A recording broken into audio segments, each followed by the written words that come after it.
Picnic पर आए लोग अलग अलग तरह के खेल खेल रहे थे। कुछ बच्चे गाने गा रहे थे, कुछ पकड़म पकड़ाई खेल रहे थे और कुछ चादर बिछाकर बातचीत कर रहे थे। पुष्पा और पंकज गेंद से पास पास खेल रहे थे। खेलते खेलते पुष्पा के हाथ से गेंद फिसलकर पास ही गुलाब के फूल पर जा लगी। अरे पुष्पा, गुलाब का पौधा कहीं टूट तो नहीं गया? देखते हैं पंकज। नहीं, पौधा सही सलामत है। पंकज ये देखो, यहाँ गुलाब के अलावा और भी छोटे छोटे फूल के पौधे हैं। ये शाख और झाड़ी प्रकार के पौधों के अच्छे उदाहरण हैं। तभी पिताजी पास आते हैं। अरे वाह पुष्पा, तुम्हें पता है कि गुलाब का पौधा एक झाड़ी है? यह मुझे भी पता है पिताजी। हमें कल की कक्षा में पढ़ाया गया है कि पौधे 4 प्रकार के होते हैं। अच्छा बताओ कौन से? शाख, झाड़ी, वृक्ष एवं लताएं भी 2 प्रकार की होती हैं। विसर्पी लताएं और आरोही लताएं। पिताजी, ये मुझे बताना था। अच्छा पंकज, एक काम करते हैं। पौधों के कुछ प्रकार तुम समझाओ और कुछ मैं समझाती हूँ। ऐसे हम दोनों को पूरी तरह समझ भी आ जाएगा और याद भी रहेगा। ठीक है, मैं शाख से शुरू करता हूँ। देखो, ये जो छोटे पौधे हैं ना, जिनका तना नाजुक होता है, इन्हें शाख कहते हैं। धनिया, पुदीना, मूली, गाजर, शलगम, गेहूं, चावल, सरसों आदि शाखों के अन्य उदाहरण हैं। बहुत अच्छे। मैं एक मजे की बात बताता हूँ। ज्यादातर शाख पौधे छोटे होते हैं, लेकिन केले का पौधा भी एक शाख है और वह काफी बड़ा होता है। अरे वाह, मुझे नहीं पता था कि केले का पौधा भी शाखों में गिना जाता है। अच्छा, अब मैं बताती हूँ झाड़ियों के बारे में। ये पौधे छोटे एवं मध्यम आकार के होते हैं और इनके तने कठोर किंतु पतले होते हैं। इनकी शाखाएं भी जमीन के पास से ही निकलना शुरू कर देती हैं। नींबू, तुलसी, गुलाब और अनार झाड़ियों के कुछ उदाहरण हैं। पौधों का अगला प्रकार है पेड़। इनके तने बेहद कठोर तथा मोटे होते हैं और शाखाएं जमीन से काफी ऊपर उठी होती हैं। आम, खजूर, नारियल आदि पेड़ों के कुछ उदाहरण हैं। बच्चों, क्या तुम जानते हो कि दुनिया का सबसे ऊंचा पेड़ रेडवुड है, जो कि 100 मीटर से भी ज्यादा ऊंचा हो सकता है, यानी लगभग 300 मंजिला इमारत से भी ऊंचा। ये पेड़ अमेरिका में पाया जाता है। क्या इतनी ऊंची तो हमारे शहर की इमारतें भी नहीं है। एक तरफ है रेडवुड का पेड़ जो इतना ऊंचा हो जाता है और दूसरी तरफ है विसर्पी लताएं जो जमीन से ऊपर ही नहीं उठती। लताओं के तने कोमल होते हैं पुष्पा, इसीलिए ये जमीन पर ही इधर उधर फैल जाती हैं। कद्दू, तरबूज, खरबूजा आदि विसर्पी लताओं के उदाहरण हैं। तरबूज, खरबूजे और आम के बारे में सोचकर तो मुंह में पानी आ गया। अच्छा, क्या लौकी के बारे में सोचकर भी मुंह में पानी आता है? लौकी मैं तुम्हें खिलाऊंगा, मुझे नहीं पसंद। मुझे तो पसंद है। ये पौष्टिक फल जो हम सब्जी की तरह पकाकर खाते हैं, हमें आरोही लताओं से मिलता है। ये लताएं अपने आसपास के पेड़ों, सीढ़ियों या अन्य मजबूत चीजों के सहारे ऊपर चढ़ जाती हैं।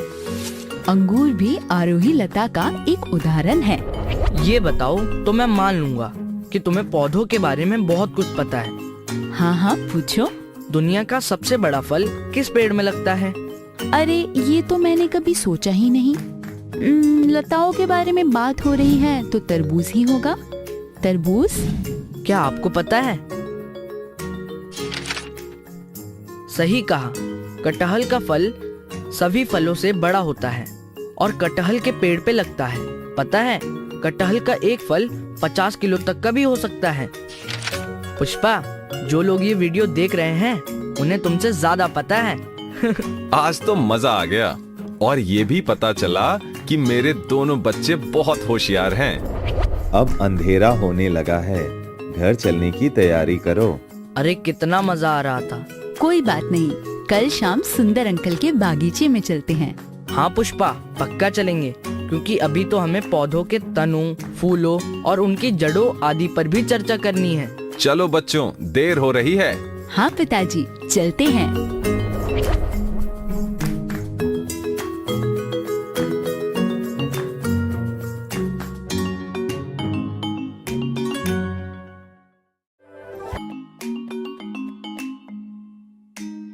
कल पार्क में पौधों के प्रकारों के बारे में चर्चा करने के बाद आज शाम को पुष्पा और पंकज सुंदर अंकल के बगीचे में मिलते हैं।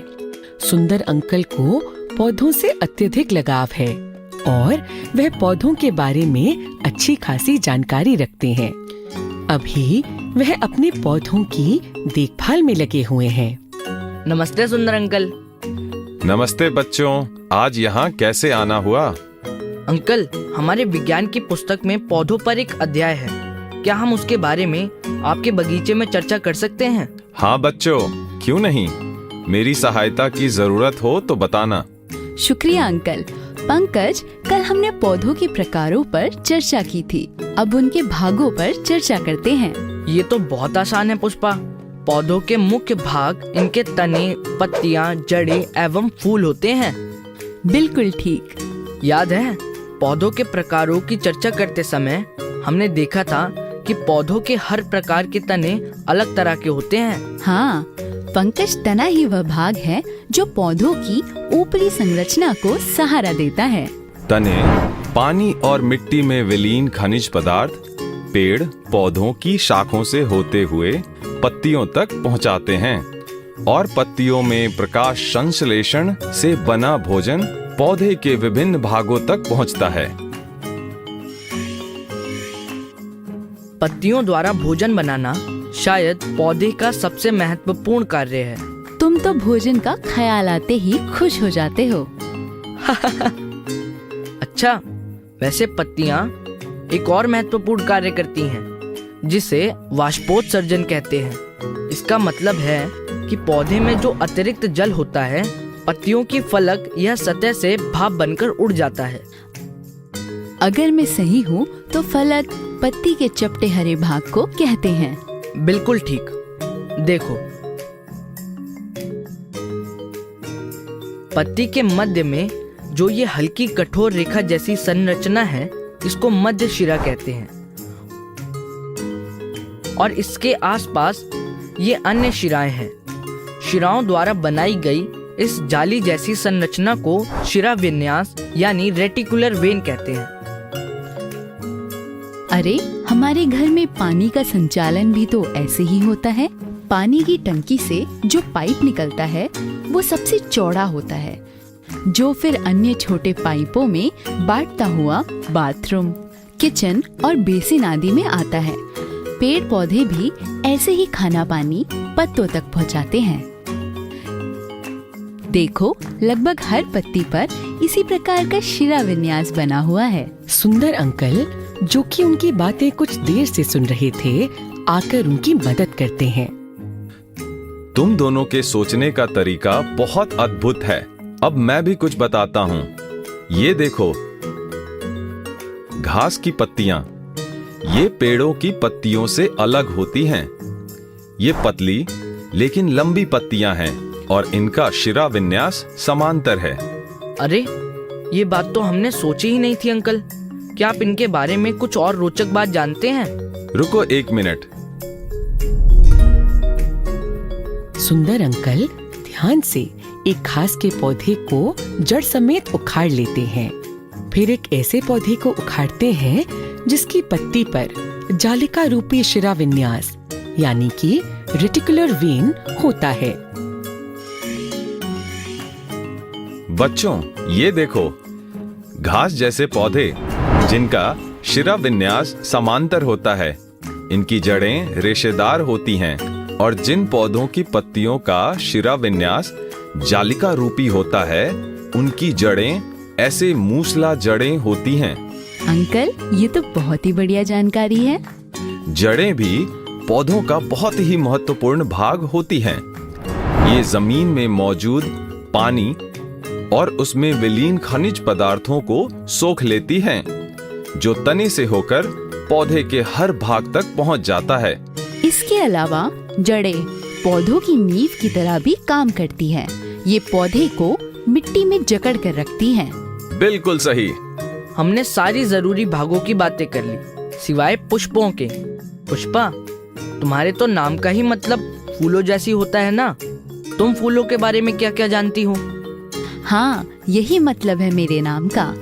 इसलिए मुझे हमेशा से ही फूल बहुत पसंद है। ये कितने सारे चटक रंगों में खिलते हैं और खूबसूरत होते हैं। इनकी खुशबू भी कितनी प्यारी होती है। हाँ, क्योंकि इनकी खुशबू और रंगों से मधुमक्खियों और तितलियों जैसे कीट इनकी तरफ आकर्षित होते हैं, जो फूलों के रस का सेवन करते हैं। मधुमक्खियाँ तो फूलों के रस से शहद भी बनाती हैं।